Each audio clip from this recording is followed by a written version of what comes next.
And we're live. A very good morning to you. Welcome along to Tuesday morning's Off the Ball AM, a show that very nearly didn't happen this morning because I slept it in, but made it just in time. You just told me that now. Oh yeah, you didn't notice. That's good. Oh look, I'm also live on my phone. I'm about 5 seconds behind where I actually are in real life. Everything is a little bit slower this morning. It is. Did those extra 20 minutes make up for literally the insomniac nature of Super Bowl night? Well, no. I don't think anything's ever going to. I think a little piece of me died on early Monday morning when I was still awake going, I need to pay attention to what's happening here because this could be one of the most enjoyable experiences of my sports watching life. And it was. I just can't remember any of it. It's not what you realise late on in Super Bowl is you're slumped over your couch with like pizza slices hanging everywhere and you're like, this sporting spectacle is amazing, but I feel like absolute crap. I've never felt as bad as I do right now while watching sport, but I still recognise that it is amazing. Yeah, it's like I've been clubbing all weekend. So is it worth without it? any of the experience of actually going out and listening to repetitive beats.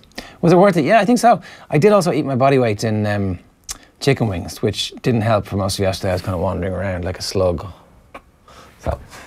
A worm yolk is what Dave McIntyre once described the character from Star Wars as, which I thought was you were like the worm yolk from Star Wars. Yeah, pretty much. Jabba the Hutt. Yeah. I did find a good recipe for chicken wings, which I'm willing to share with people. I thought it would be a family heirloom that I would pass down secretly. But now I realise that these things they're made to be shared with the public. We've got to do a cooking segment very, very soon. Yeah, also we'll get Buff Egan on to show us that. No, we won't. Right, you can get us at Off the Ball AM on Twitter. You can get us youtube.com/Off the Ball. And there's loads to talk about. Antonio Conte, screw you, Antonio Conte, is basically all I have to say about the Chelsea-Watford game last night, because it now is almost impossible for Roman Abramovich not to sack Antonio Conte before the Manchester United game. All we asked for this football season, where the best thing that we have to look forward to is the relegation battle because the league title was wrapped up 4 months ago, was the sideline spat actually bursting out in person between Antonio Conte and Jose Mourinho. But screw you, Antonio Conte, for ruining it. Last night, beaten 4-1 at Vicarage Road, Watford beat Chelsea, and now there's almost no way back for Conte. There isn't, but you just outlined there why he might survive. Because we are all puppets in Roman Abramovich's world. He wants this as much as we do. He is a man of entertainment. He buys big yachts. He likes fun. So he would want to see this occur as well. He wants to see the Street Fighter kind of nostalgia moment break out on the sideline of Old Trafford in a few weeks' time. Unless he actually still really likes Jose Mourinho. After he sacked Mourinho the first time, he bought him a Ferrari to say sorry. Like a couple of years later, just bought him a Ferrari. To him, like, that's buying a greeting card. I mean, it's true, but it's like... Okay, that's a good point. I mean, he did actually have to go and... You think about it, though. Did he actually? He definitely got one of his PAs, one of his multiple PAs to go and buy him a Ferrari. I'm sure he didn't go to the shop to pick it out himself, but he would have at least said, buy him this one, because that's my favourite. Yeah. Jose Mourinho doesn't even strike me as a Ferrari type of guy. I'd say Mourinho was like, screw you and your present. I don't actually want to drive this Ferrari. Like, maybe he does like Jose Mourinho, but maybe he also has a bloodthirst for violence. I mean, that's also true. Like most humans do. Like, why was cockfighting such a big thing? Because of that human instinct, that is something that should be enjoyable. Of course, it's not. It's horrific, but there is that human sort of gene that has always existed. Maybe Roman Abramovich has that gene. Were you watching a lot of Alan Partridge during the ad breaks in the Super Bowl the other night? Yes, I was. Yes. It's just like pause it when there is a snap. Play Alan Partridge once again. That's definitely accidental Partridge right there. Stick up to what's coming up again, because I didn't read any of it, so I'll tell you what's coming up on the show. Dirty Kerry, it says there. Dirty, dirty, dirty Kerry. This is Lee Keegan opening a war of words against the entire county of Kerry, and in particular our own, who will fight back for Kerry in just about 2 seconds' time. We'll get the very latest on the Paddy Jackson, Stuart Olding rape trial. Bring you through Tuesday's back pages. Gary Breen is going to join us in about 10 minutes' time to talk to us about Conte. We had him actually lined up to talk about a lot of other things. Club versus the world, a few other things that are going on. City's mini-slump. We'll talk to Jamesie O'Connor on Clare and Brian Cody. Some calls for Brian Cody to move upstairs to some kind of director of hurling role, which doesn't exist in the GAA because it's not a professional organisation.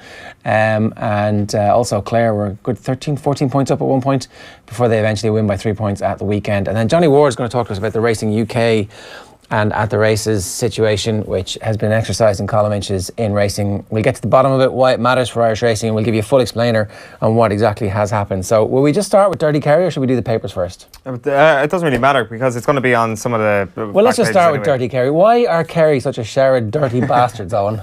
Well, you said that it's like an attack on County Kerry there from Lee Keegan. It's not. It's an attack on Ronan Shanahan. No, it's the whole county. He has you all in your sights. Okay, fine. He has us all in his sights. Yeah. Good on you, Lee. You've riled us all up this morning. I'd like to know that he definitely did mean to say very dirty challenge in reference to Ronan Shanahan's hit on Evan Regan on Saturday night in Castlebar. So let's just lay the table here. Evan Regan has a fracture in his face. Yes, and possibly concussion as well.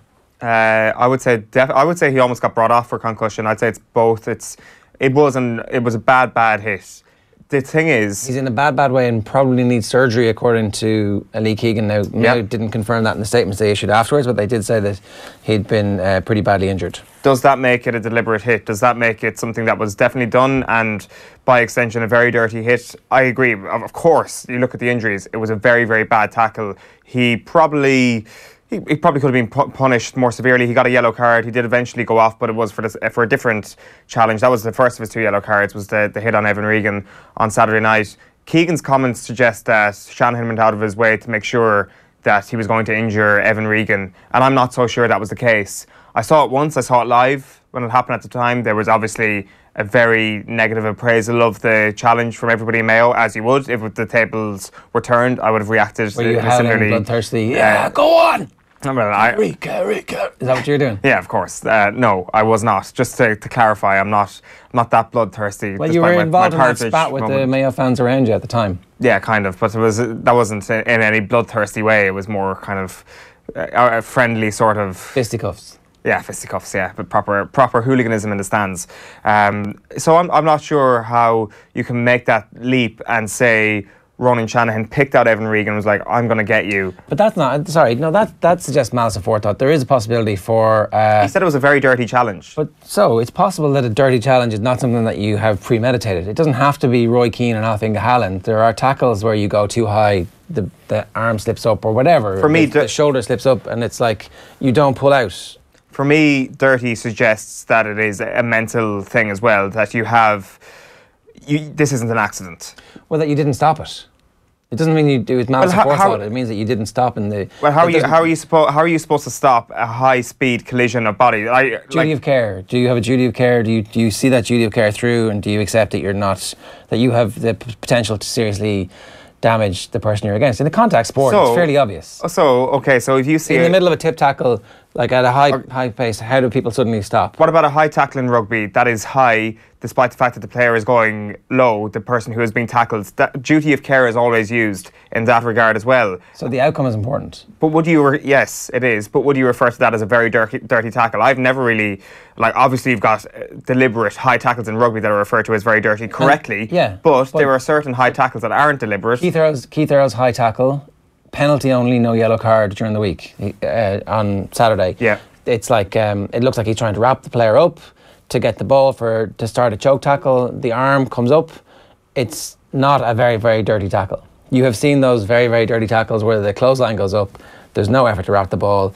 There's no wrapping motion, and you clothesline somebody. So that's the difference. Yes, but neither of them is necessarily like, I'm going to get that guy over there with the high tackle. It's that the arm comes up. Precisely, but that when you say duty of care, you would suggest that Ronan Shanahan went out of his way to not make a fair shoulder. I'm not. I'm wondering if, maybe he intended to leave a bit on it in the parlance.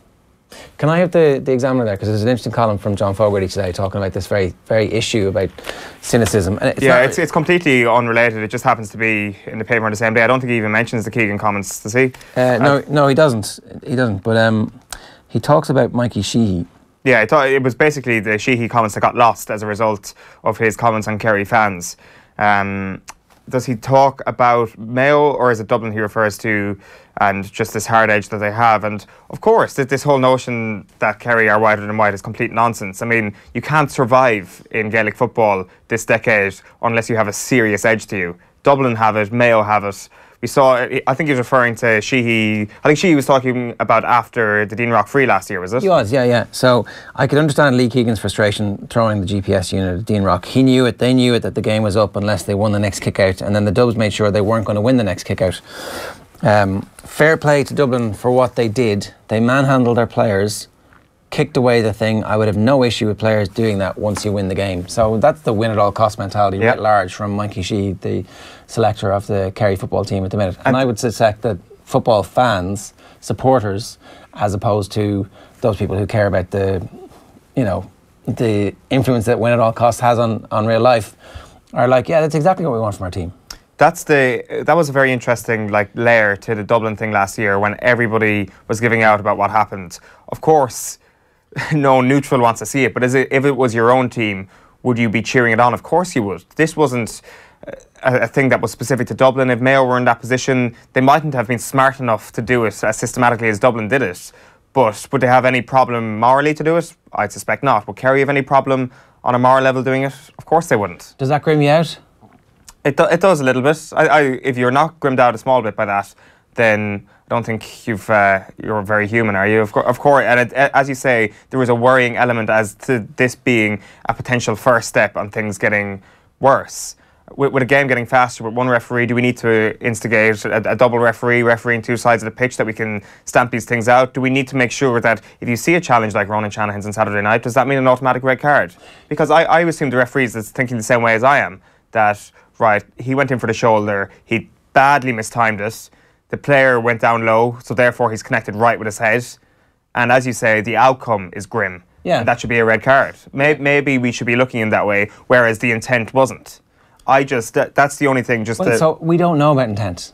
Well, exactly. But whenever I hear dirty, I hear malice. That's what I hear. Like, each to their own. But certainly when I hear that was a very dirty challenge, I hear the guy meant to do it. Well, so look, we can argue that back and forth, but I think that outcome is the easiest thing to. Outcome or potential outcome. So if you go swinging with a shoulder and miss someone's, or an elbow and miss someone's head, that you should still get a red card whether or not you connect with the person and knock their head off. So there's two things. And so he swung with the elbow. But I'm not saying in the specific instance. I'm saying, like, generally you need to legislate for the intent in some cases where it's clear what the intent is. But like, there are those sneaky tackles that the two players involved know exactly that you meant to leave something on me there. You slipped up there on purpose. You followed through in a way that you didn't have to. So I would still legislate for those. But it does seem to me, to kind of just come out from this a second, that players and managers are far more willing to call this stuff now than they would have been. What happens in the pitch stays in the pitch was the mantra up until about 18 months ago, it seemed. But Cian O'Neill coming out and saying that Kevin Feely was targeted and cynically on the ground had his head, I don't know what the specifics of did he say they were pushed, punched, whatever it was, but the implication was that he'd had his head targeted cynically in the league match against Dublin, that Lee Keegan coming out and saying that was dirty. This didn't used to happen. This is a ratcheting up of... Well, Fitzmaurice did it last year as well. With the Dubs, and what was the specific thing he said? It was, they've got an edge, they've got a serious edge, and it was, did somebody in the Dublin camp make that we are whiter than white comment? That was the thing that was targeted. It was before the league final anyway, but yeah, I agree. I think it's great for the discourse that this is happening, but also as well, will it ultimately change something? There's certainly a better chance that it will, because people are talking about it. Will there be some sort of shame attached to this now of being cynical? Because there was a sense of pride previously maybe about doing that sort of thing, and maybe not anymore. And in Kerry, what's the response to Lee Keegan's comments, do you think? But I would say that a lot of people will be thinking about the very dirty line and saying... Okay, naturally the response is they're not that sort of player, but I think that's a nonsense thing because we've already discussed it. I accept the whole outcome argument. Will anybody be happy about the fact that good man?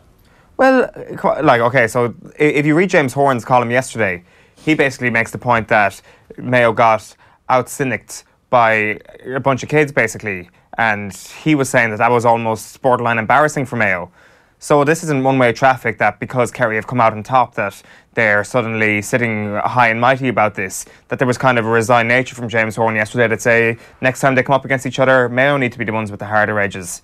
But no, nobody's going to be sitting there thinking they should have approached the game in any different way, particularly after they go down to 13 men. But this was when they were at 15 men, of course, so which also suggests it is kind of an isolated thing. All right, let's move on. We've just want to briefly mention one tweet. Kieran Boyle says, I'm sure you saw the best Super Bowl ad from Sunday night already.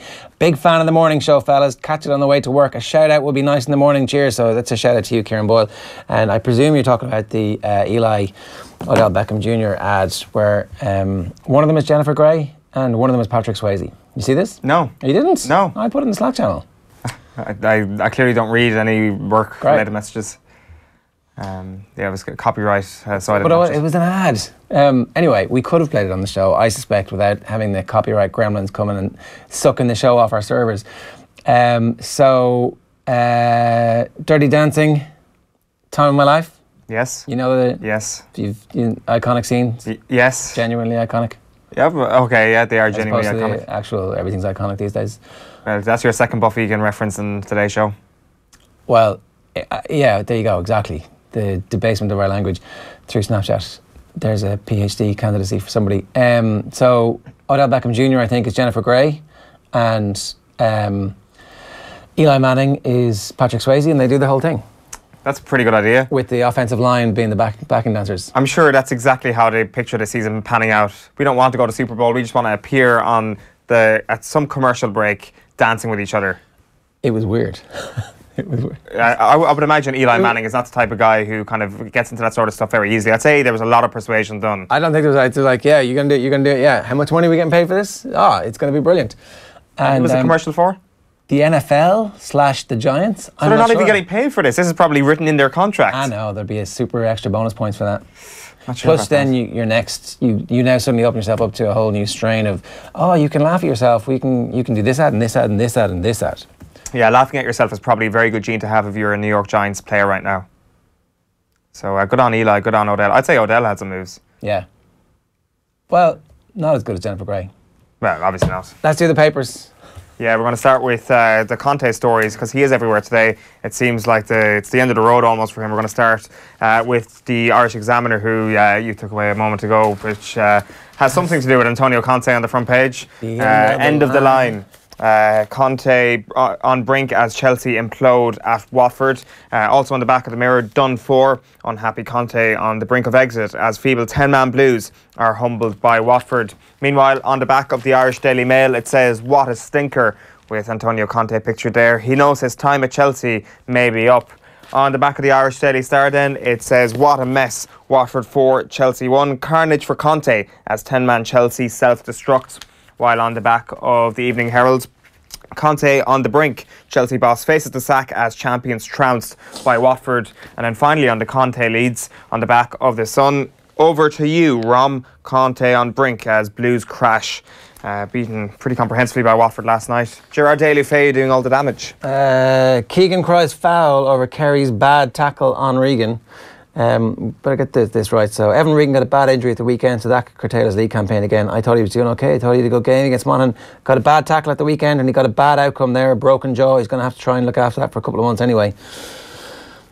Maybe we're blowing this up too much. Stander insists Ireland can step up again despite loss of Van der Fleer. This is the news that Van der Fleer is out for the entire rest of the season after a serious knee ligament injuries. Ireland are going to be playing the North in friendly in the Aviva. This is a Matt Hughes story on the back of the London Times. The Times Ireland edition. Winter break moves closer for top flight. This is the notion that the Premier League is going to take a winter break.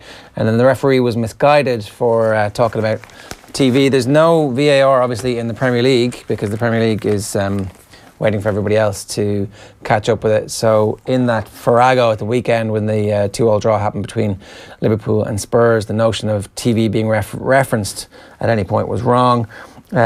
It's 60 years on since the Munich disaster. This is The Guardian. They've got a special feature on that. And then that is Rocket Men stun Conte. Watford push under pressure. Chelsea manager to the brink after Bakayoko was sent off. And then that was it. So is there anything else particularly interesting? Well, there's an interesting one actually on the front of the Racing Post, just what you mentioned yesterday. Dramatic drifts on Mellon and York Hill under scrutiny. which we don't know what's going on there in terms of betting patterns, but that was to do with the Dublin Chase. Both horses soundly beaten, but the betting patterns surrounding them are being examined by the IHRB after, well, York Hill in particular, it was pretty easy to back before that race, which I thought was quite surprising myself, but it'd be very interesting to see how that investigation pans out. We're going to have Johnny Ward on a little bit later on, actually, chatting about TV and racing, so we might get into that as well. Stander says Ireland have options to deal with their back row injuries. CJ Stander obviously out facing the pressure today. We'll hear from him in a minute. And Sexton is as important to Ireland now as O'Driscoll was, says Jerry Thornley in the Times, and the rest of it is just the football news coming from the Times there. So, yeah. Let me just tell you about this. We have a Off the Ball Roadshow coming your way on Friday, the 23rd of February. It's a Six Nations special at the Mansion House in Dublin. Myself, Brian O'Driscoll and Keith Wood are all going to be there on the eve of Ireland against Wales, along with some European rugby greats. Wales and Lions legend Martin Williams is going to be there, and of course former France back row Serge Betson will be there too. You'll also have the chance to win some great prizes on the night. It's the Off the Ball Roadshow on Friday, February the 23rd at the Mansion House in Dublin. You can get tickets at offtheball.com/events for your details, and you can watch all of our Brian O'Driscoll videos, of course, on youtube.com/offtheball. Let's bring you some CJ Stander now. He was speaking yesterday at the press conference about those 41 phases in Paris.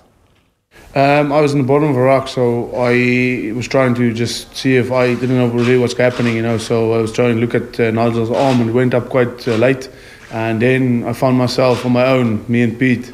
Everyone was back in the 22 celebrating, and we knew it went over at that stage. So just a slow jog walk to get there with the lads and celebrate it, because in fairness, I said it earlier, it takes massive guts to do something like that, and the whole 23 pitched up that on the weekend to get us in that position and push on. I think it was a belief, when we took that 22 dropping, that we're going to get the ball back, and I think after the 7th or 8th phase, you just switch off and go into a deep dark place where all of us been before in training, so then you just keep on pushing on until something happens, and it happened in our favour.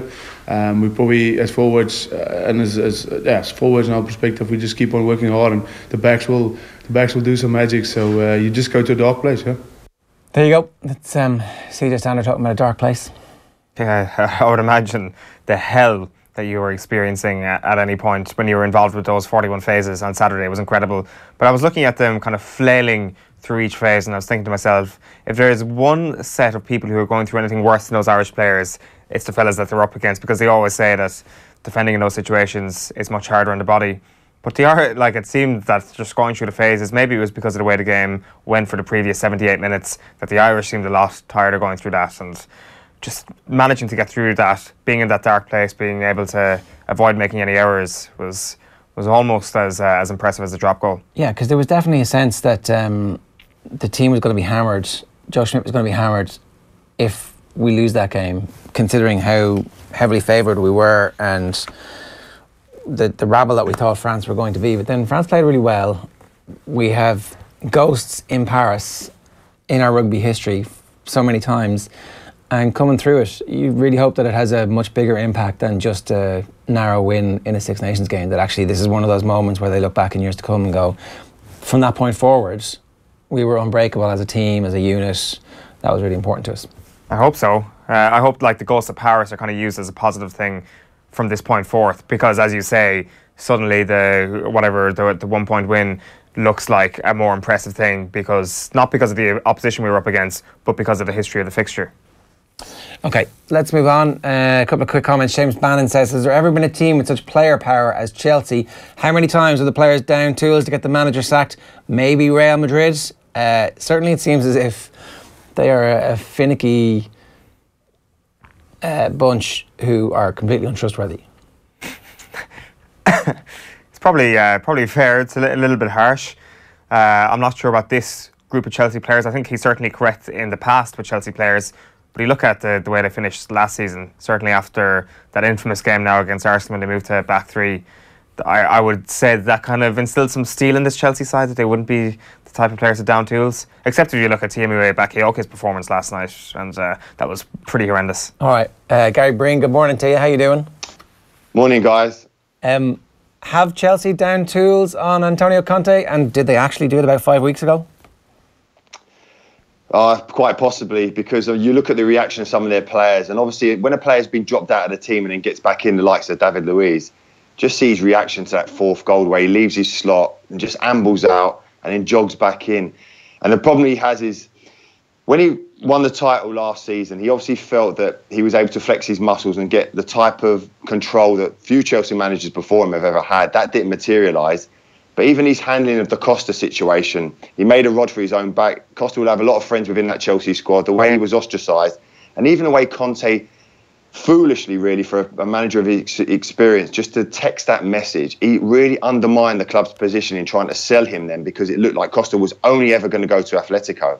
And it just meant that they were going to struggle to get a valuable fee for him. They ended up getting a good one, but there just seems to be so many mistakes made by Conte, trying to take on the board, the owner. That's never, ever going to materialise in his favour. He's never going to win that battle. And now you see obviously a very demonstrative, passionate man, but a temperamental man as well. So I don't see this ending well. So if you're Chelsea, do you just fire him now and move on to next season already and try and get the manager you want? I mean, Ancelotti is available out there who could actually, you know, guarantee you a place in the top four if things turned round, and try and build the next season. You know, do you rip the plaster off now, or do you wait until the end of the season? Well, listen, they've done that many times before. I think they'll literally be looking at their options quite rightly. And looking at Antonio Conte, it looks like that's what he wants. He just seems to be provoking the owners every time he speaks in front of the camera, to the press, to the supporters, in terms of saying, like, well, listen, if they've got a decision to make it. And you just think it's so unnecessary, because he's a brilliant manager. But you could just tell from the beginning of this season, he wasn't particularly happy being there. The very fact that he didn't extend his contract, only improved his terms, suggests that he didn't see it as a long-term fix. And I think you're right. I think they will look at who's available. Luis Enrique, of course, is on a sabbatical from Barcelona. He might be a type of manager that would fit him.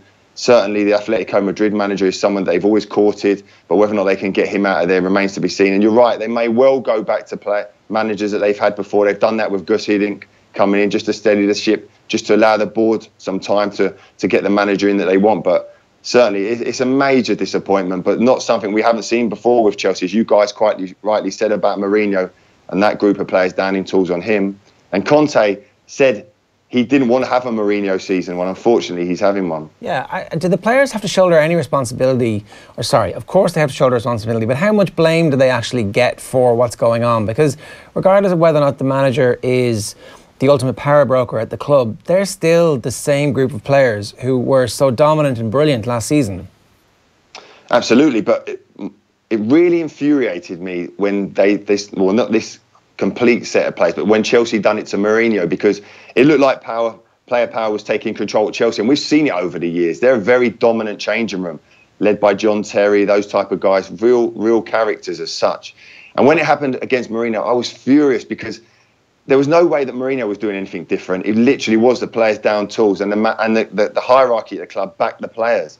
It looks like they're capable of doing it again. Those players at Chelsea know that the managers change quite quickly, and that if they're not getting on particularly well with one manager, it's very often that the manager gets changed and they can start again. But yeah, I would look at those players, and even the recruitment. I know Conte's made a big deal about it, but Matic and Costa going out have weakened that Chelsea team incredibly.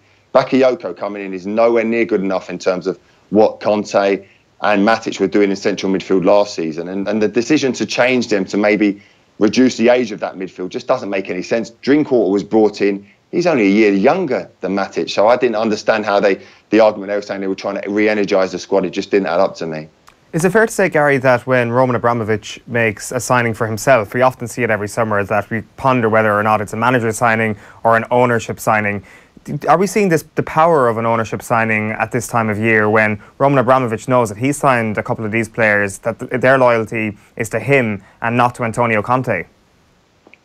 I bet I would have no doubt that there's an open line between the players and the owners in terms of speaking and are they happy. And that happens at a lot of the modern day clubs now, and it undermines the manager, of course it does. But Conte was adamant he wanted certain players. They didn't come in, and he looked like he just started sulking and stuff. And rather than maybe sitting down in front of the board and discussing it that way, he's always taking his opportunity to talk into the press and say, listen, I'm doing a brilliant job.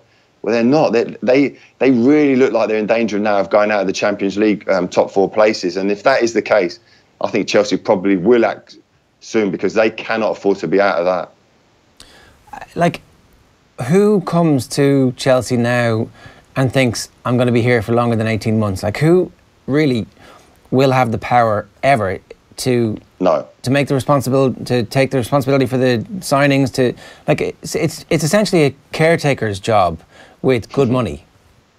Well, with great money and a great opportunity to work with players at the top end of the game, to challenge for the title and for Europe. And if any manager's looking at the situation, what's happened with Conte, there's no manager going to really be put off. Maybe the top draw like Guardiola was never going to come in, but there'd be so many managers out there who will see this as a brilliant opportunity to go to Chelsea.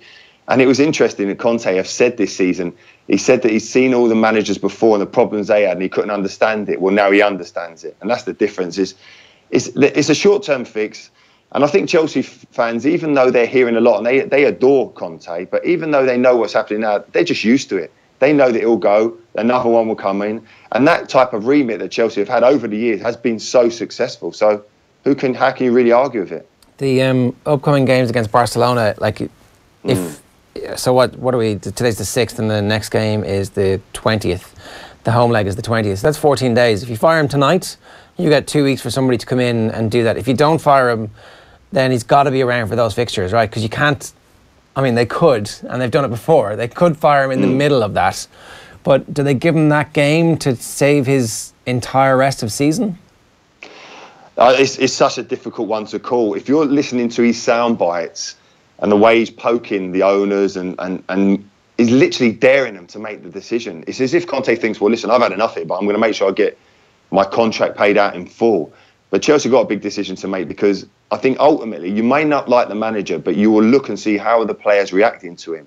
And likewise with Mourinho in that second season, they couldn't handle his intensity. It looks like it's the same scenario now with Conte, that these players are just not working as hard as they were initially. Because in that first season under Conte, they were so determined, so organised, and so difficult to break down. Out of possession, they literally went to a back seven. There was no space. And now you look at them now, they're unrecognisable. To concede 7 goals in 2 games against the likes of Bournemouth and Watford suggests they're not putting that effort in. And that is the dilemma that board have to look at now and think, has the race been run? The signing of Olivier Giroud kind of speaks to me about a club that doesn't really care. I mean, what is Roman Abramovich? Does he really care about this club? I mean, as you mentioned yourself there, Antonio Conte is literally daring the ownership to sack him. It strikes me as a club with no ambition that the Olivier Giroud signing sums it up perfectly. Oh, listen, you can't say Chelsea don't have ambition in terms of the titles they've won. I just think that they just operate in a different way as such. I think Olivier Giroud, for £18 million, you look at it as a good buy. I think Ross Barkley, for these £15 million, is a good buy in terms of the reduced transfer fees in comparison to what's happening at the moment. But they're 2 players you don't associate with Chelsea going on to win the Champions League. It's as simple as that. And I think Giroud came in ultimately because Conte wanted a big man to lead the line. And even the names that were being suggested at the time, Peter Crouch at his age, Llorente hasn't done particularly well at Spurs. You know, these type of guys, Dzeko would have been a fabulous sign, of course he would, but even he looked at the situation. And any player will probably think that, yeah, Chelsea going there is a great opportunity, but it's not as if you're going to go there and look to play for the manager because it doesn't look like he's going to be there. No, he'd be gone by the time the ink is dry in the contract. Let's talk a little bit about Jurgen Klopp against the officials. This was one of the talking points from the weekend. Klopp said that he couldn't tell us what he actually thought, otherwise he'd have to pay the biggest fine in the history of football. I mean, Klopp's a genius when it comes down to media manipulation, because here we are talking about this as opposed to what the hell was he doing with his substitutions? Why couldn't his team see out a winning position at home in one of the biggest games of the season? What is their defensive structure and style? What are they trying to do? And just how much progress are they making? Instead, it's like, well, these officials, I mean, I'm going to drop a nuclear bomb of hate on them, but I'm actually not going to take any of the consequences for it. Well, he may well argue about the decisions, but they've been proved right as such.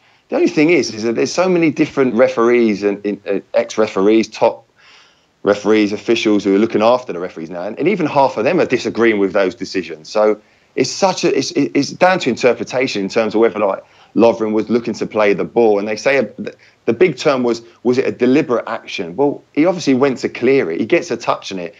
there's no way he meant to flick it behind him. But then you can counter that by say, well, listen, when I would give away a penalty, I didn't deliberately give it away, but nevertheless, it was a penalty. So it's so difficult. But Klopp is right. I think managers are clever. They'll maybe take a little bit of the spotlight off. But you're right. If you go 2-1 up that late in the game, you expect to see it through. And I mean, they may well argue that decisions went against them, but I would say that they were spot on. But if you're saying, about where do they go from here, I think the future is very bright for Liverpool. I think the frustration is that you can't see out that game in a massive battle for that Champions League spot. I think both Tottenham and Liverpool will be relieved. They wanted to take care of business themselves, but certainly they'll look at what's happening at Chelsea now and think, well, listen, we've got a great opportunity. They look like they're imploding. I don't think even Arsenal, with those signings, have got a good enough defence to challenge.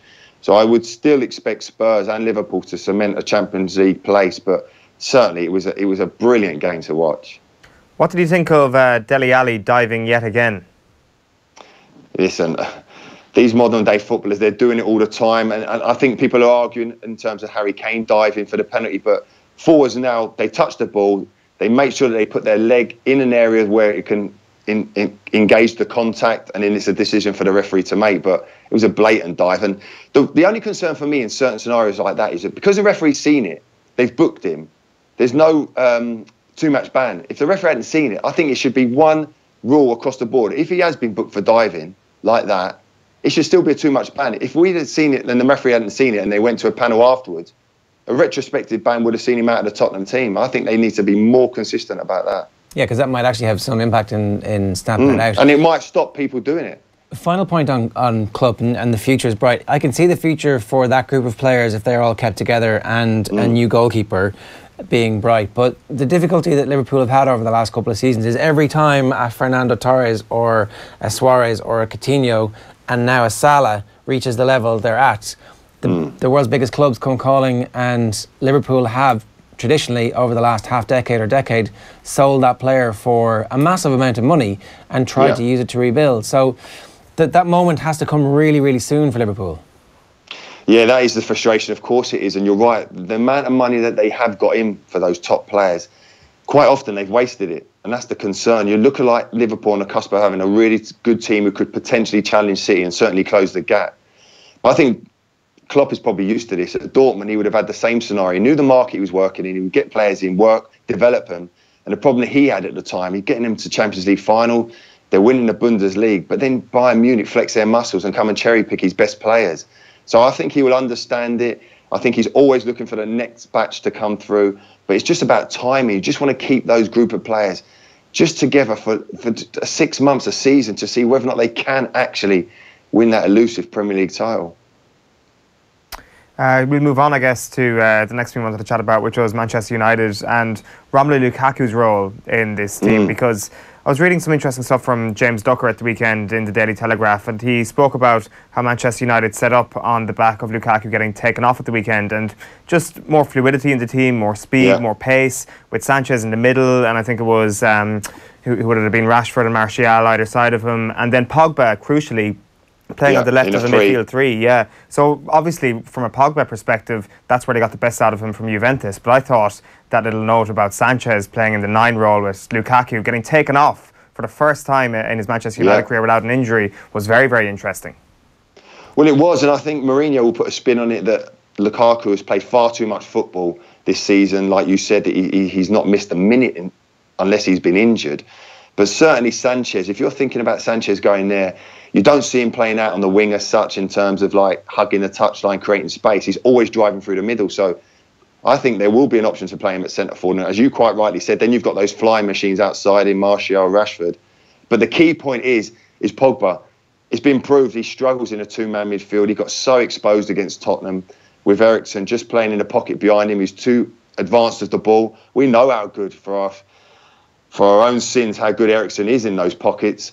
But certainly the very fact that Mourinho dragged him with half an hour to go, didn't start him in the next game, suggests that he doesn't trust him in a 2, despite him being a great athlete. And you're right to suggest that when we think of Pogba and at his brilliant best, it's running from deep into space and that left-hand side of a 3-man midfield.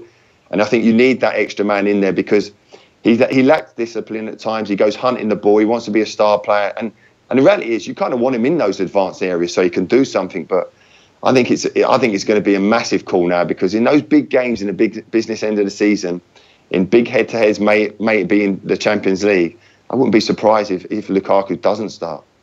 Although, just want to move on to the Arsenal game.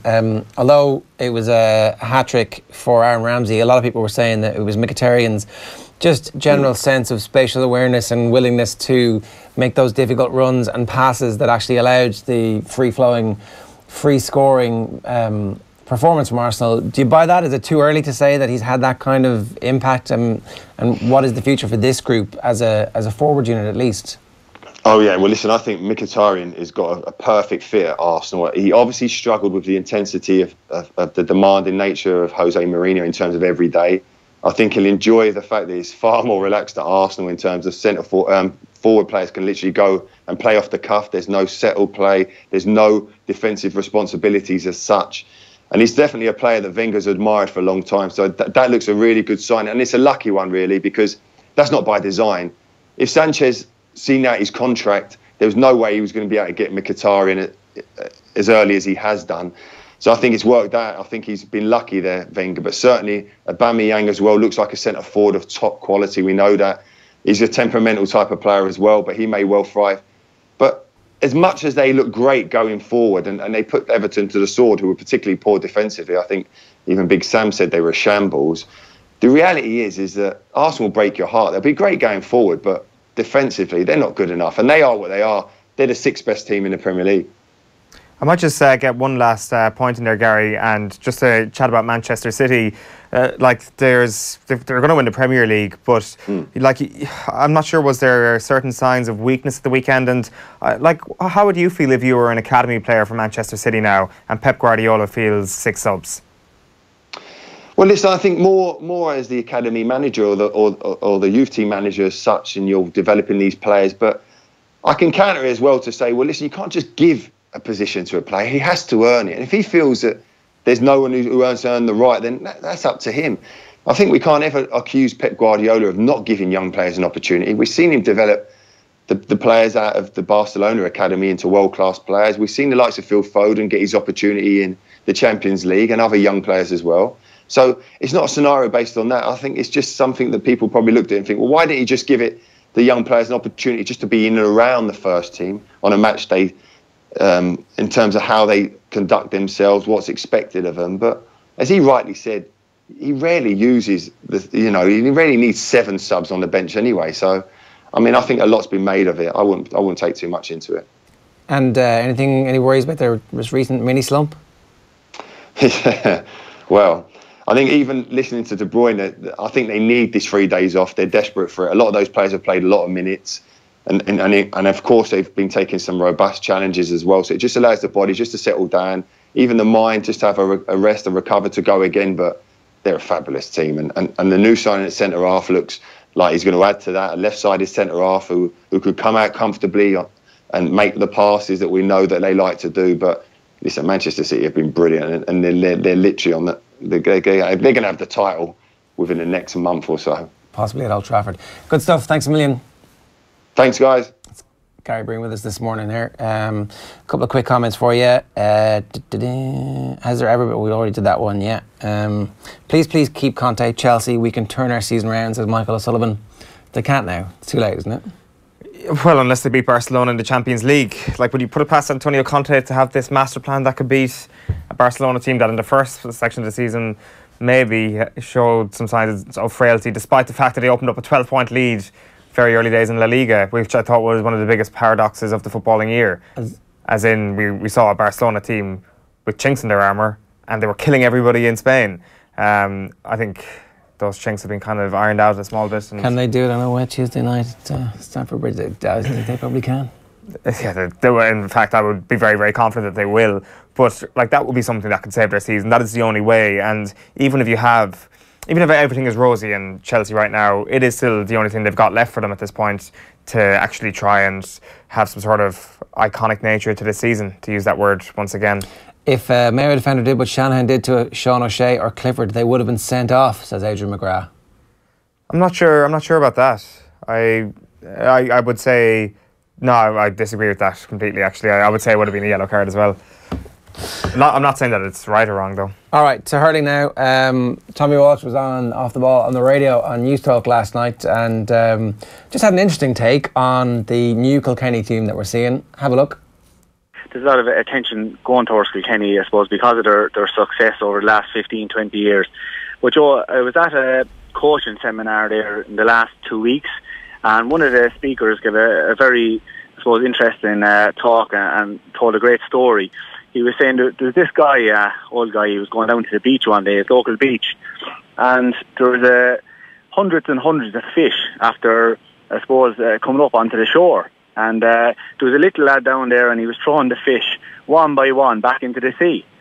And he goes to the little lad anyway, you know, what are you doing? You're wasting your time here. And the little lad said to him, well, he's thrown one fish in, there's one lad saved. Thrown in another lad, there's another lad saved. And on he went. And, you know, the old guy said, you know, geez, this is a great young fella altogether. And if you can bring that back to what's happening in Kilkenny at the moment, everyone is seen as losing. We lost the Welsh Cup. We lost the first round of the league. We lost the second round of the league. So it's all, I suppose, dismay, and everyone is writing Kilkenny off. But to me, these guys are young lads. We're starting to now build for the future. And Breen, Cody and his management team are learning valuable lessons. To me, first of all, they were getting well beaten, say, near the end. They were getting beaten by a point in the Welsh Cup final versus Wexford, Nolan Park. Big crowd there from Kilkenny. They came back and drew the match. I know they lost then after the kind of extra time with the freeze and that. Suddenly then we were down with Cork. Everyone was going Cork's favour. We came back, brought ourselves into the game.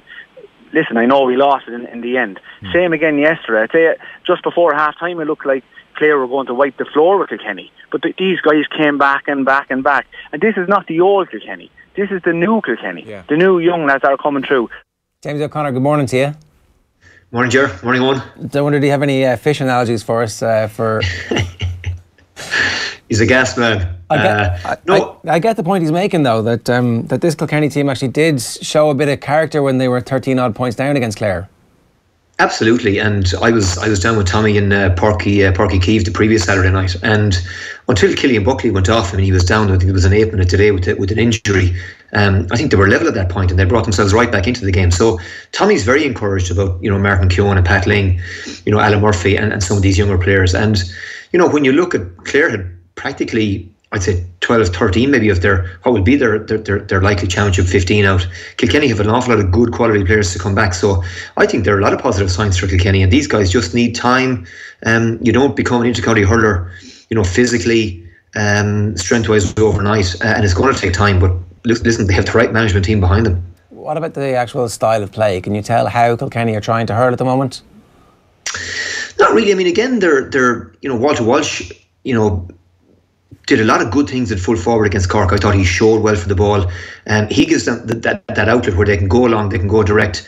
But at the same time, you know, they've got that running style, you know, that short pass if it's on. So there's certainly a change. They're probably not as direct as they once were. But I still think, listen, they've got good players, and good players make good decisions on the ball, Jared. If that's going long, it's go long. If it's the runner coming off the shoulder, it's give the pass to him. So, you know, I don't think you can say they're playing with any discernible style. They're just making, for the most part, good decisions on the ball. Yeah, and the other thing is, of course, that they've got a fairly sizable list of absentees who include Paul Murphy, Colin Fenley, Richie Hogan. TJ Reid still isn't up to full fitness, only played half the game in Cork as well. So, like, that's a bunch of superstars who they need to get right and who need to be at their all-time best form if Kilkenny are going to compete. But in the meantime, if they get players into the squad who can actually drive the culture and learn what you're supposed to do as a Kilkenny hurler, then think they're not probably as far away as is being made out at the moment. Absolutely not, sure. And, you know, 2 home games in Nolan Park. I mean, who's going to relish going down there, you know, with the Kilkenny crowd behind them in the championship? I suppose the good thing about Wexford coming, and, you know, I suppose Dublin, there's still an unknown, is how competitive the Leinster Championship is likely to be from where it was, you know, 5 years ago when Kilkenny just annihilated everybody. So I think that's something that people are really, really looking forward to. And, you know, if I'm right, Kilkenny, I think definitely have to go to Salt Hill, which, you know, is going to be very, very interesting. They lose there, they're under pressure. So, yeah, I think we have an awful lot to look forward to. But I wouldn't be as down on Kilkenny as maybe some of the pundits have been, because, as Tommy said, there are some good young players. Okay, they mightn't have All-Ireland minor or 21 medals, but a lot of these guys have been winning All-Ireland colleges with Kieran's, and Kilkenny, with the standard of club hurling down there, will always produce hurlers. So yeah, they'll still be hard to beat, Ger. How much of a worry is it in terms of the amount of chances that Kilkenny are giving up? Because Clare had 18 wides at the weekend, so it could have been a lot more ugly for Kilkenny. It could have, but I mean, you're probably more concerned from a Clare perspective at, our wastefulness in front of goal, because, really, when I look back at the Munster final last year against Cork, we had an amount of ball that we frittered away, by shooting from distance. And I really, when you've Shane O'Donnell, Conor McGrath, Podge, some of these guys we've got on the inside line, it's folly not getting them on the ball. And O'Donnell particularly, when he gets fast ball, he's nigh on unmarkable at times. And against Cork in the Munster final last year, against Tip, I don't think we're utilising them to the extent that we should be or we need to be. So I think I'd be more concerned from a Clare perspective at that we didn't put Kilkenny away when we had the chances, and I think it was 12 wides in the second half, and from 9 different players. Some of these guys are shooting. It's as if they crossed the halfway line. They have a licence to have a pot of goal. Other counties, you get your shooters on the ball. You get the ball in the hands of your best and your most accurate forwards. And I just think Clare need to have a look at that. And I'd be more concerned from a Clare perspective than it would be, from a Kilkenny point of view. Loughnane was obviously saying that this Clare team reminds him of the days of communism behind the Iron Curtain. Does watching Clare these days give you a Soviet feel? I don't think so. I mean, listen, against Tip, Tip at the wind, it was a strong one, and Tip I think had the game back level with them, with less than 10 minutes to go. And, to be fair to Clare, it was a game that in the past they could have lost, but they found a way to get it done. I think Jerry and Donald maybe feel a little bit of pressure. There was a great chance probably to win Munster last year. We were the right side of the draw, got to the final, and certainly didn't bring, what the lads would have hoped to have brought. And, I think they felt they needed probably to secure their status. Now they've 2 wins under their belt, but both Clare and Wexford have certainly played closer to their starting 15s than any other sides. I think in the competition, the other 4 teams have experimented to a far greater extent. But I think that Clare need to find players. They need to create. I suppose look at to find a bit of depth in the squad. Whether it's there or not, I'm not so sure. But with 2 wins under the belt, there's probably a little bit of pressure off one, and hopefully they'll be able to experiment a bit more from here on. But the style they're playing is pretty similar to the style that most of those guys grew up with under Jerry and Donald. Pat Donald and Brendan Bugler, Colin Ryan, a lot of the 2013 sides are gone, and it's very much Jerry and Donald's team now, with as I said, the guys that for the most part were under their stewardship at under 21 level or minor level. Given Loughnane's status within the county, can they find a way to compartmentalise that and go, that's just Ger? And is that fine, or do the Clare hurling folk think, hang on a second, why is Loughnane saying this? There must be something to it. I think Ger is Ger, and at the end of the day, Ger, and it might appear that way at times, only wants what's best for Clare hurling, and he wants to see the team successful. I think for the public, as long as they're winning matches, Ger, everything else is kind of maybe a secondary. I think for the genuine Clare hurling supporter, though, the key thing is that we have our best players fit, fresh, and with an appetite. In the latter part of May and June, when these games are these championship matches are going to come around, and seeing Tony Kelly and these guys maybe going week in, week out, playing Fitzgibbon back into the league,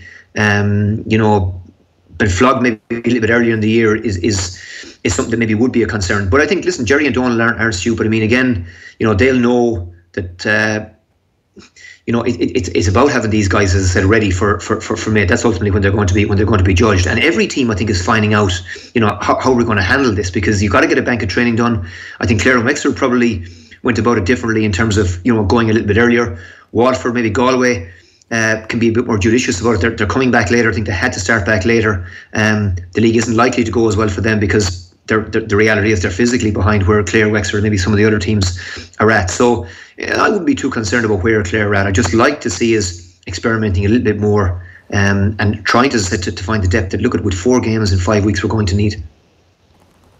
All right, one quick point about Davy. You mentioned that they've obviously put that bank of training down early in the season. I guess when you're trying to change the culture, which is what Wexford had to do over, I guess really after a bad decade, that they're gone about it the right way, have a good league campaign, back it up with a second good league campaign, make the players and the hurling fraternity used to again being a Division 1 hurling team, and you hope the championship looks after itself, because if this is going to be sustainable into a 4 or 5 year cycle, then they need to be a Division 1A team.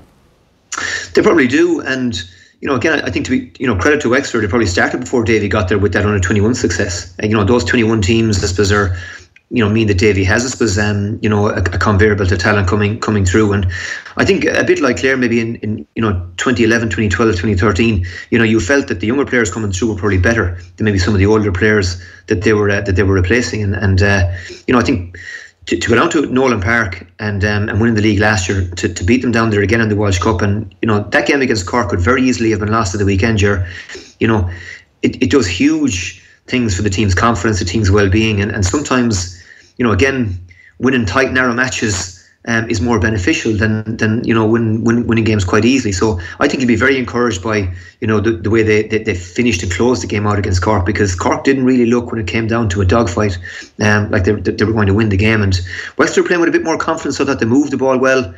And like, they didn't have David Dunn last year. McGovern obviously went down with a cruciate. I'm not sure on what his status is, whether he'll be back. But they have some good young players coming through, and I think there are a lot of positives for Davy down there. Good stuff. Thanks a million for joining us this morning, Jamie. Cheers, Ger. Cheers, on. Jamesie O'Connor joined us this Tuesday morning. Yeah. That one there. Loughnane's been at it again this week. Oh, yeah? In terms of this week, he's in yesterday's Irish Daily Star. It was at Waterford. He was chatting about. He says, "I can't shake off the feeling that the show is over for McGrath and Waterford, and I think that they will struggle to even finish in the top 3 in Munster. Although 2 home games in Walsh Park might save them. Their forwards just aren't good enough, and with their old warriors Walsh and Kevin Moore now a year older, it's difficult to see them scoring enough to play to win Munster. Never mind in All Ireland. They just won't beat teams like Tip and Galway, both of whom have disciplined defences that don't concede many frees." It's funny how a lot of people don't think their home games actually benefit them that much, because it's not the wide open expanse that their spatial awareness requires, particularly in the forwards. You want kind of, if you're packing your own defence, it's grand, but it means that the opposition can pack around you and things aren't so great. It's a good point, actually. So Walsh Park is obviously just a tighter expanse than Thurles Croke Park, obviously. Apparently so, yeah. Right, I didn't know that. It's possible that they're the exact same size and shape, but that there's that whole kind of placebo effect of, oh look, this is a big wide open, as opposed to here are those sheds. I don't know. Sorry, I saw that written down somewhere, and I guess we'll have to wait until the summer to see, but it seemed like cogent analysis to me. Let's move on. John Muldoon was speaking at the Off the Ball Aviva fan studio last Saturday in Galway. Here he is with a surprising sense of where he thinks Robbie Henshaw's best position is. In regards to Robbie being a 13 or 12, a Ferrari can pull a trailer, but you don't want your Ferrari pulling a trailer. So he can do the job, but you get it all tractor in a 12 and you get the Ferrari outside him. And we've got a good combination with you've got a good combination there with Bundy and Robbie. Robbie's best position is 15. Absolute fact. Really? And he wants to play 15. Right. But because Robbie is Robbie, you need him on the ball. And Robbie went to Leinster and they didn't have a natural 12. And then Ireland didn't have a natural 12, so Robbie ended up playing 12. I think Robbie's best position is 15. 15. Yeah. He's never going to get that opportunity. No, to be given. Never. No. But you need Robbie in there. He's such an intelligent player. You need him close to the ball. And to me, playing him 12 is a travesty to him. But it's like everything. You need the best players on the pitch, and if Robbie's your best 12, then you play him 12 if you've got no other options. Right. It's very interesting, isn't it? Like everything he says there is correct, and I completely I hadn't known that he deems him to be a better 15, but the fact that he is Ireland's best 12 is equally as true as that he might also be a better 15 than a 12. But Bundy can play 12, can't he? I think so, yeah. So you could have Bundy, Ringrose, Henshaw back to 15. Larmour on the wing. You're desperate to see Larmour start a Six Nations game. Well, I mean... You mean in the future? Yeah, so, like, I mean, you're thinking 3-4 years down the line, and we have a lot of 15s at the minute who want to play 15, Larmour, Henshaw. There's a sense of trying to stick Joey Carberry in there as well, and there's a lot of trying to fit those bodies in different places. And the thing is, is Robbie Henshaw Ireland's best defensive back? I would contend that he is. Maybe Fergus McFadden's up there. Do we want him more in the mire of things when it comes to stopping teams going through the phases and stopping line breaks? Is that what Joe Schmidt sees Robbie Henshaw's basic function as an Irish centre? Well, could Bundy and Gary Ringrose do that though? Doesn't Gary Ringrose apparently have very good defensive, I see the space, I see that's where you're going, I can diagnose these. I've seen this pattern before.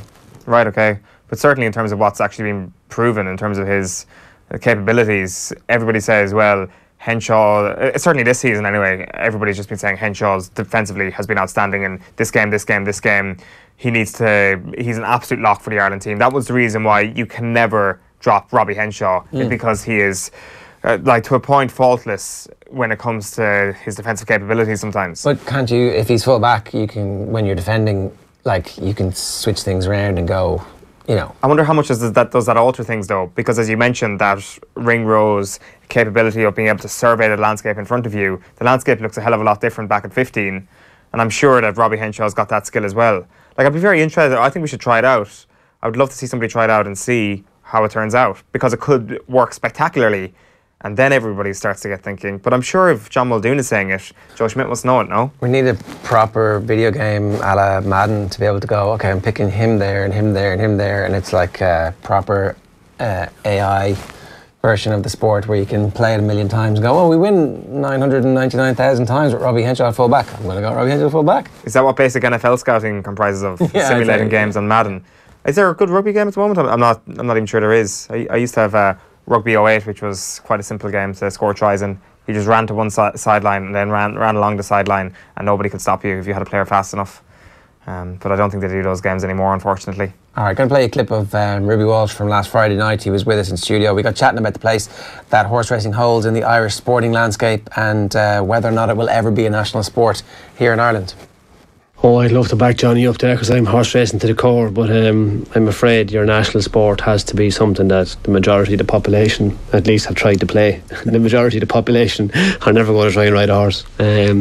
Horses are part of Irish society and will always be part of Irish society, and we're more than capable of holding our weight around the world. I'd love to stand here and beat the horse racing drum, but the realist in me realises it won't ever be a national sport. Can we get more people to try it? Is there a way to increase the... I think you could get more people to enjoy going racing. I think through syndication of ownership you could probably get more people involved in the owners of racehorses. As regards riding a racehorse, it's a tough life for the amount of people that will make it. It's no problem for anybody to start. No, it's as easy as pie. There's a race academy in Kildare. Anybody can apply. Any 14, 15-year-old, they'll be taught how to do it. But their chances of succeeding are the same as everyone else's. It's the national sport. That's pushing the boat out a bit, is it? The one last thing is that it is a golden age though, right? This is Johnny's point about there being 80 of the top 100 Irish owned. A lot of that's down to JP and Michael O'Leary and keeping the horses here, and maybe when they're gone there won't be people to fill that void to keep the horses here. But at the same time, we shouldn't take for granted 17 winners at Cheltenham, because it's not going to happen. Well, maybe it will happen forever. Maybe this is now established and that's what we should expect, but Jesus, we should maybe wind our necks in a bit. I got that question wrong in a quiz as well, Jar. It was 19. 19? I said 14. But that's cyclical, and that will come and go. In Arkell's era, the era of Tom Draper, Ireland were ultra dominant in national hunt racing. Then through prices in the economy, Irish horses went for export. That will come and go. The strong horses will be in England. The strong horses will end up in Ireland. That's no different to rugby, soccer, right, whatever. That's every sport, every walk of life.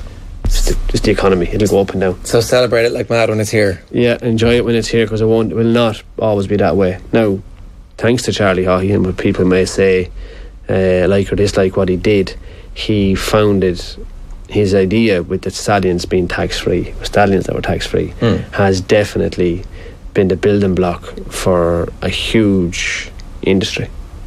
I'd say it has created an awful lot more than it lost. So a national treasure, if not a national sport. I think that's more like it, national treasure.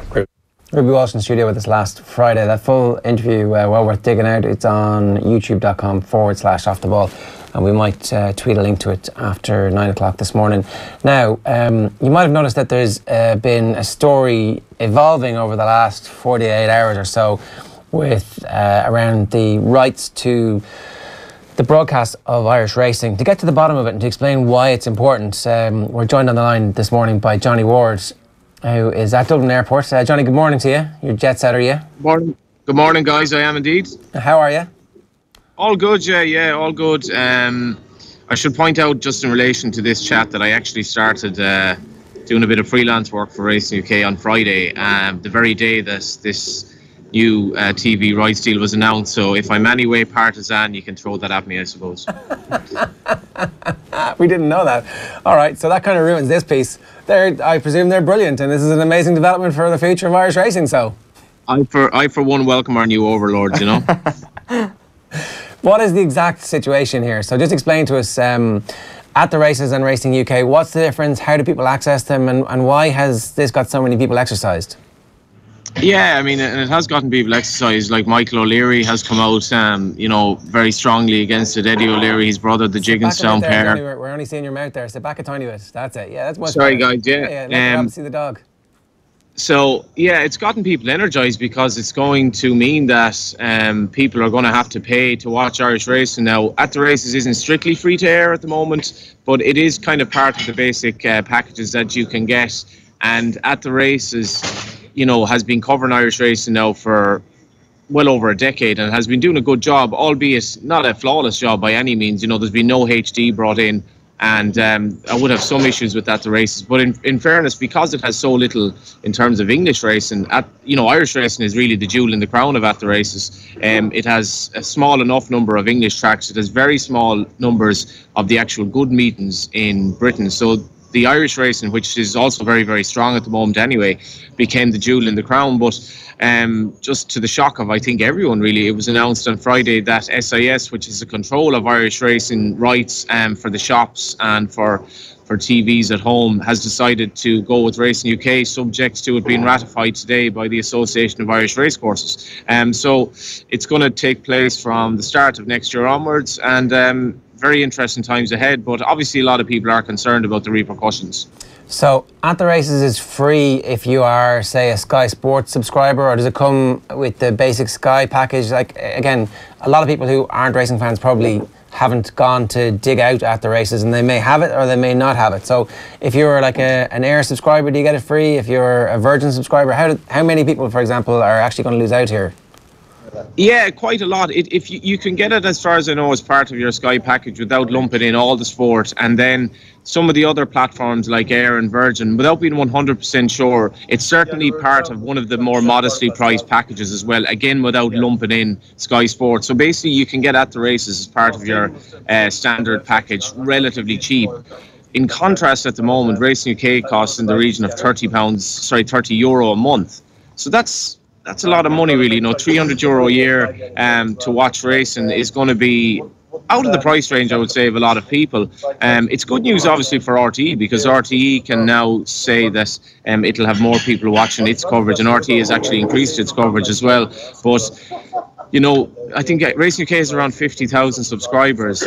Obviously, the hardcore racing fans will subscribe to it now in Ireland, but most people won't. And that is the worry. And it's also a little bit of a worry for, I suppose, promoting the sport, because everyone kind of that has become accustomed at the races will just have this idea that Irish racing is always on, but that's not the case anymore, and a lot of the floating voters won't be watching it day to day. And I would have a small concern as well, is that this will push people to betting more, because basically if you want to watch a race, you can watch it by having a bet on your phone, and that entitles you to watch the race. A lot of people will do that, but there are slightly negative ramifications there as well, I think. Is there a problem here as well, Johnny, when it comes to competition, and that it might actually stop a little bit of the cash flow going into Irish racing? Is that a worry at all, or will the price for the rights still be pretty high? Well, yeah, like down the line that might become a problem. We don't really know how much money was involved here. I don't think it's dramatically more money than SIS had agreed previously. But when you talk about competition, because at the races could show Irish racing as one of its main race meetings, it's going to be very interesting, Racing UK, because Racing UK has a hell of a lot of racing from Britain in the summer. Now, if you have 5 meetings on a Saturday and one of them is Irish, how do you fit all that in? Will it entail a red button? Will it entail a second channel, which would definitely be my preference? Who knows? It's definitely worrying in that case, because at the race had far more room to show racing, and down the line, like the rights are huge. Like Naas Racecourse said there 2 Sundays ago that more or less 80% of their income is from TV rights. And if the SIS deal fell apart, Irish racing is built on that foundation and it would fall apart basically. So TV rights are basically the only game in town at the moment. Attendance figures are not really relevant. So down the line, we have to be very, very secure in terms of the rights in Irish racing. But I suppose a lot of people would ask, why was this taken out of the hands of HRI some years ago? Why is it at the behest of SIS where we're going? But so be it anyway. And who owns SIS? So SIS is part owned, it's 50% owned by the bookmakers, I think, pretty much 51%, and the rest is kind of various factions. So it's basically the bookmakers call the shots there, and they then transmit that into the betting shops, and that's where, like, it's roughly 5 or 6 grand per race meeting to the racetrack. It's huge money. Like, very good race meetings in Ireland, such as Leopardstown's last Sunday, would have brought in over 100 grand to Leopardstown. It's colossal money, so it just shows how important it is. Yeah. Seems odd that you would give control of your television rights to the betting industry when you're so dependent on the money from it. That doesn't seem like it's the best business model for horse racing in Ireland. Yeah, I guess, I don't know if there's any real alternative in a sense. I mean, SIS is probably the only game in town in that regard, whether or not, I suppose this was probably brought in a few years ago with HRI giving the rights over without much fanfare, and now probably isn't the time to kind of kick up a fuss about it. But to be fair to SIS, if you have these annoying 35-minute gaps at the races between races at times, that's all an SIS directive, because they're trying to fit in races around their own kind of schedule that day. To be fair, the money they're pumping into it, we are beholden to them. I mean, you'd have to have some kind of reservations about it, but that's just how it is. But I would hope that Racing UK is respectful of the Irish racing audience and maybe makes some sort of a package deal for Irish racing potentially that makes it more accessible, because it's a good thing that we can watch racing as we can now, and I think in terms of its popularity, it won't do us any favours if a lot fewer people mention it. Yeah, one last, the front of the Racing Post today has that story which I think has been drifting on over the last couple of days, and this is Mellon and York Hill, the drift in their price pre-race at the weekend at Leopardstown is now formally under investigation. Yeah, I broke this in the Times on Monday, just had gotten a whiff of it on Saturday. On Sunday rather. So I spoke to Dennis Egan, who's head of the integrity body, which was the Turf Club, and basically, Jared, the drift in price in Mellon and York Hill to me was very, very strange. There was no way you could legitimise the price that these horses drifted to in a very short space of time. In a Grade 1, Grade 2 race, they went way out in the betting. I would propose that there were probably strong betting interest. Guys who bet heavily maybe had some inkling that they were going to not run up to the market expectations at the very least. I don't think anything is going to come of this, but I would praise the authorities for looking into it, because it leaves a rotten taste in the mouth when you have the horses, particularly York Hill, run so lifeless after a dramatic drift, and it's not good for the image of racing, I think, when that happens. So I would praise the Dennis Egan and the guys for looking into it. What comes of it, who knows? All right, Johnny, good stuff. Enjoy your trip to wherever you're going. Thanks very much. Birmingham. All right, well, apologies, but better than that. Best of luck with that. Thanks, guys. Peaky Blinders is the only thing that made Birmingham look cool, and even that's like blood-stained and opium-soaked. It's where the headquarters for Racing UK is, where he signs a big fat contract. Look at what I've just earned it. Yeah, well, good luck in Birmingham. Have you been? Yeah. I guess you wouldn't recommend it. It's grim. Very grim. Well, it's not. There are some nice pockets of Birmingham which are absolutely beautiful, and then there's like Birmingham City, which was obviously heavily bombed in the Second World War, and then largely ignored by the Tories for 3 or 4 decades. So, you know. Sounds delightful. Great. Wow. What racecourse is near there? I wonder that Johnny could be heading off to. We'll have to follow that one up. Interesting stuff, though, all the same. Racing UK, do you have it? Are you going to purchase this if it takes all your beloved Irish racing rights away from you? I don't know. I haven't checked my racing channels. Yeah, no, everybody has at the races, I think. I think it's almost, sorry, not everybody. Part of your standard package. Exactly. Once you paid for like a basic thing that, you know, the way everybody gets Sky Sports News for free now, at the races is on that same level. So you do have to pay for whatever, something beyond Sairview, but it's in that basic package. I mean, that's clearly not free to air at the same time. True. It's more free to air than Racing UK. Yeah, okay. Let's go to our courts correspondent, Frank Graney, for an update on where we are with the Paddy Jackson and Stuart Oling rape trial. Frank, good morning to you. Could you just maybe bring us up to date on what happened yesterday? It was another day where the judge actually directed the jury about Rory Best's appearance at the courthouse earlier in the week. Yeah, we began proceedings yesterday with Judge Patricia Smith, I suppose, just explaining his appearance last Wednesday. A lot of press coverage, obviously, over the past few days about Rory Best's attendance at the trial. He was there last Wednesday, just before the complainant was due to give her direct evidence. And when the jury came out, and there was a delay to proceedings yesterday, we didn't get underway until about 12:15. When the jurors came out, Judge Patricia Smith then just said to them that they may have seen or read some of the press coverage about his attendance over the weekend, and she said that the only reason that he was there was because he was directed to by senior counsel. She said that was the correct reason. She left it at that, and then the complainant took the witness box again and her cross-examination resumed. Has there been much by way of direction from the trial judge to the jury about the media coverage? Yes, certainly at the outset, and it would be fairly standard practice in any criminal trial. Each of the jurors that were eventually sworn in, and even before that, when they were selecting the jury from a panel, they were all told not to serve, obviously, if they knew any of the details of the case, if they knew any of the people involved. But also they were given a warning about press coverage, not to seek out any press coverage. They were told that the media, obviously hours and hours and hours of evidence has been heard, and the media can't cover that thoroughly. So they just get snapshots and highlights of what's happened each day and some of the more crucial details. So they're not getting the full picture. The judge did tell them that they were to just take the evidence as they hear it from the witness box, that they're the only ones that are going to hear all of the evidence, and they will base their deliberations then on that. And has there been much from the defence teams about the media coverage?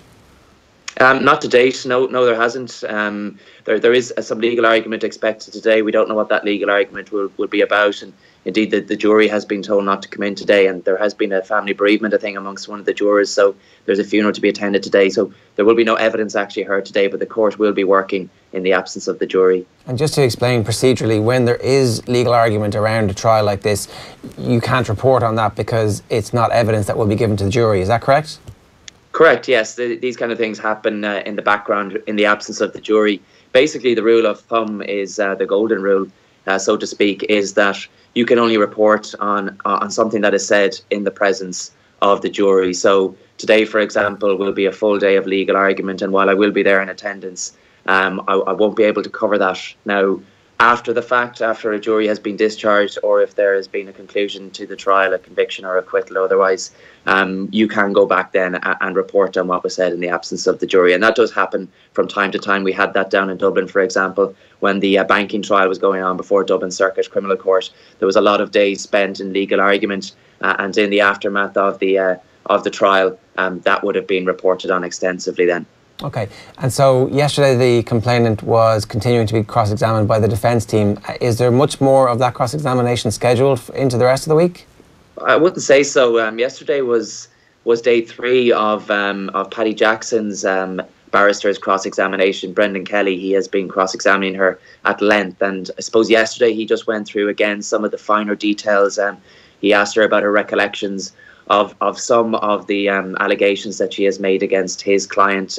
She was asked about the taxi journey back to Paddy Jackson's house. This was after they had been in a nightclub in Belfast City, a friend of a friend had invited her back to a house party. She said she didn't know at the time it was Paddy Jackson's house, but there was some discussion about the taxi. She shared a taxi with Paddy Jackson and 2 other girls, and she was asked if Paddy Jackson was in the taxi when she got in, or if he got in after her, and she said that she couldn't remember, that her recollection was hazy and vague because she had been drinking. And Mr. Kelly asked her then if drink affected her memory, and she said that he would forget the little things, yes. He moved on then to ask her about the party itself, and he put it to her that she was fixed on Paddy Jackson back at the house party, that she was following him around, that when he'd go to prepare drinks in his kitchen, she would follow him in there. He said there were witnesses that would give evidence that's what was happening in the house, and she said that wasn't the case. As she was asked if she was attracted to Paddy Jackson, she said she wasn't. As she was asked about the consensual kiss that they shared upstairs on her first trip upstairs to his bedroom, and she said that it wasn't very passionate. It didn't last very long, that he effectively lunged at her. He instigated it. It didn't last very long because he had tried to undo her trousers, she claimed. And she has told the trial previously that it was at this point that she firmly told him that she didn't want to go any further, and that she returned back downstairs to the party. And she was also asked then, Paddy Jackson's version of events for the first time was put to her in relation to that first kiss. Mr. Kelly put it to her that his client's version of events was that there was some consensual kissing in the bedroom, and that it stopped, and she asked Paddy Jackson if he knew what her name was, and he said that he had forgotten. And Mr. Kelly said then that it was his case that she began to tease him. She pulled away from the kissing because of the fact that he'd forgotten her name, and that Paddy Jackson grew tired of this teasing and returned to the party, and she followed him downstairs. And then he went on to say that a short time later, Paddy Jackson returned to his room, that she followed him up to the room. She denies that.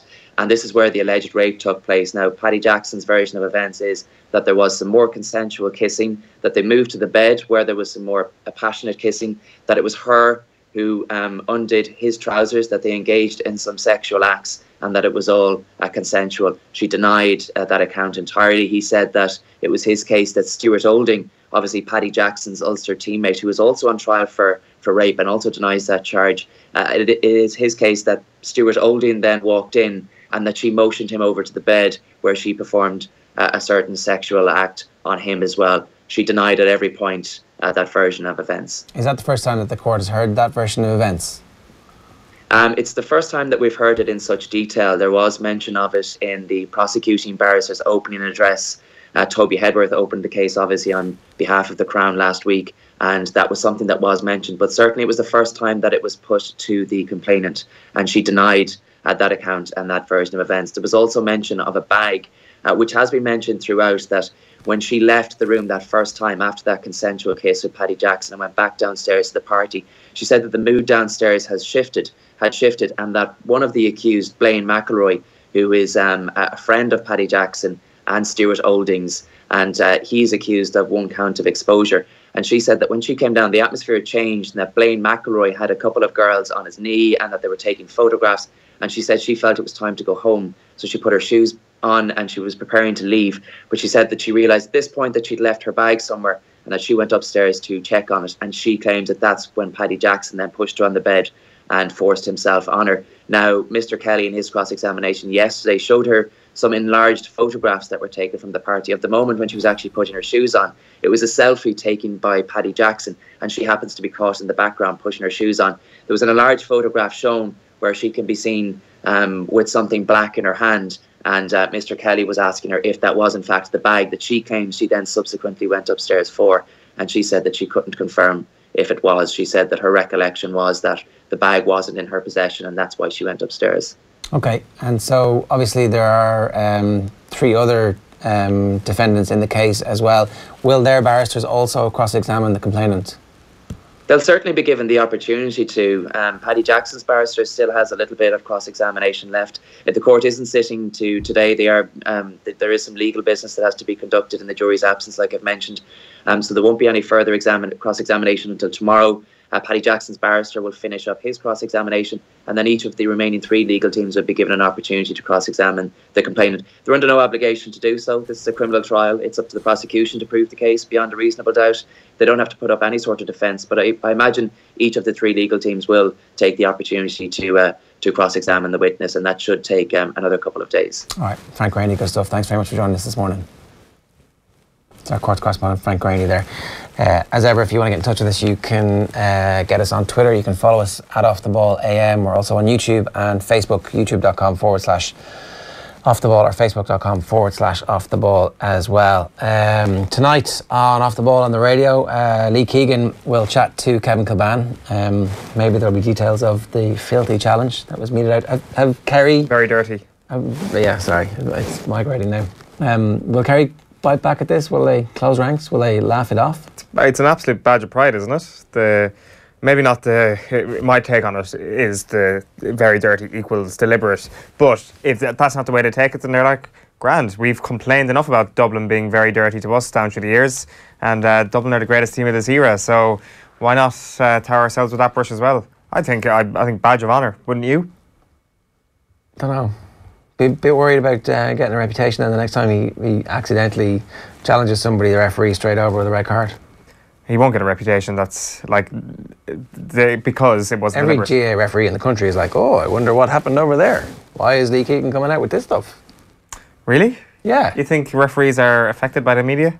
100%. They're all reading the papers. They're all obsessed with GAA, right? Yeah. And so they're all reading every bit of coverage because they're just GAA fans anyway. They're like, oh, this is interesting. Wow, it's on the back of this paper and it's on the back of this paper. I'm refereeing these guys at the weekend. I'll keep an eye out for that young lad. And do you think they would give more credence to Lee Keegan than anybody else? A man who threw a GPS? You think that referees will... Because he threw a GPS, he has no credibility, is that what you're saying? Well, you're saying that Ronan Shanahan will now be picked on as a result of one accidental challenge? I'm saying you would be concerned if you were from Kerry that this guy's been targeted by somebody in Mayo. Maybe it was an accident, maybe he just brought it up. Well, if you would be concerned of the injustice that would be, for sure. Because it would be unjust. We are back tomorrow morning from 7:45 a.m. You can watch back today's programme across all of our social platforms, youtube.com/Off The Ball, or you can listen back to the OTBAM podcast series over iTunes or Stitcher or wherever it is you get your podcast in the morning. Make sure you subscribe and turn on your notifications. Anthony Crolla is on the radio show tonight from 7. That's our lot today. Owen's off to plant his Kerry flag somewhere in a field in Mayo. Absolutely. Good luck.